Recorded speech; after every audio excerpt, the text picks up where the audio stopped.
Assalamualaikum, kembali lagi bersama saya Galih Setiawan di Cuman Gitu. Setelah kemarin kan bahasnya bikin podcast, sekarang saatnya kita bahas bagaimana cara bikin naskah podcast. Nah, yang saya biasanya pakai keep.google.com. Kalau kalian pakai Android bisa langsung download aja Keep.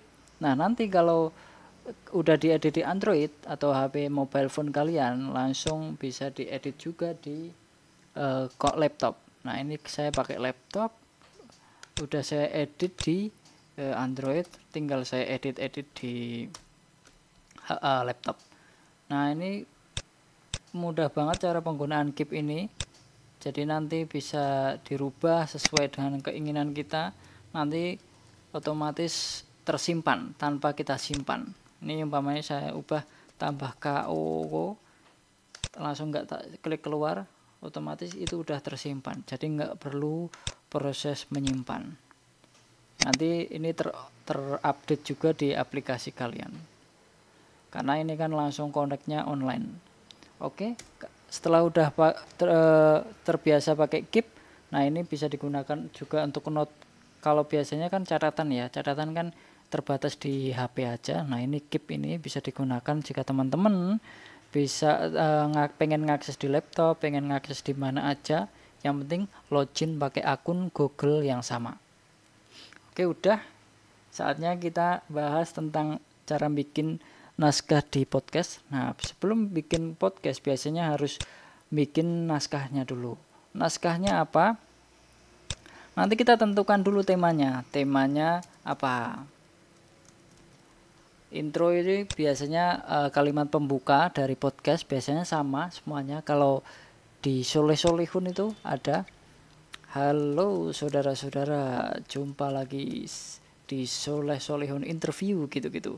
Nah, kalimat-kalimat intro kayak gitu harus berulang terus biar audiens kita, pendengar kita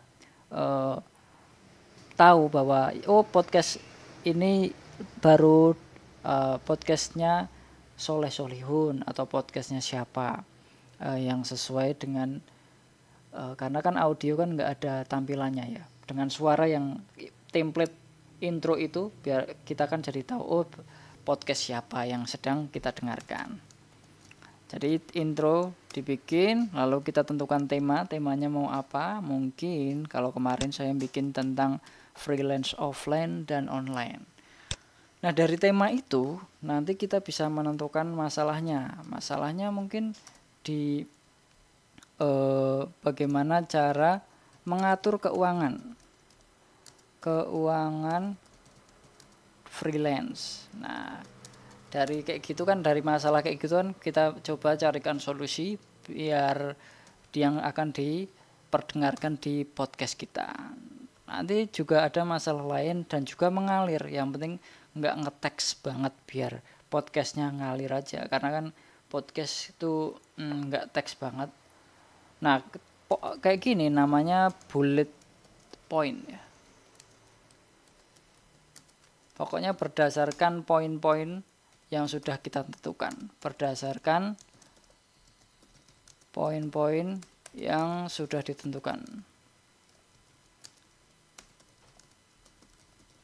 Poin-poin yang sudah ditentukan ini nanti bisa dikembangkan sesuai pas kita rekaman podcast.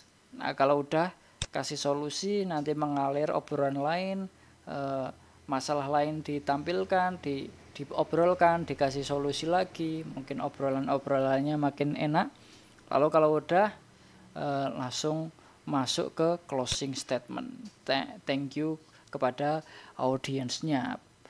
Jadi gitu proses cara bikin podcast. Nah, ada juga yang lain, podcast algoritma. Karena algoritma ini lumayan rumit, jadi bisa dibikin seperti ini. Nah, bisa kita ngeteks juga bisa pakainya. Nah, kalau garis miring 1 dia itu koma. Kalau garis miring 2 dia titik. Kenapa harus gitu? Karena kan kita kalau membaca gini kan, kalau titik dan koma kadang kan nggak kelihatan. Nah, ini penting biar lebih kelihatan aja sih sebenarnya. Oke, gitu aja dari kami. Cukup sekian ya. Aplikasi yang kami gunakan yaitu Keep. Nanti di sana bisa diedit di HP, bisa di laptop, nanti kan bisa, dan juga bisa berkolaborasi ya. Dengan Keep ini nanti bisa berkolaborasi. Nah, ini ditambahkan emailnya berapa, emailnya apa, nanti klik simpan. Nanti kalau kita rubah sesuatu, teksnya tertentu, nanti di sana juga berubah. Kalau di sana berubah, di sini juga berubah. Oke, gitu aja. Terima kasih. Sampai jumpa. Assalamualaikum warahmatullahi wabarakatuh.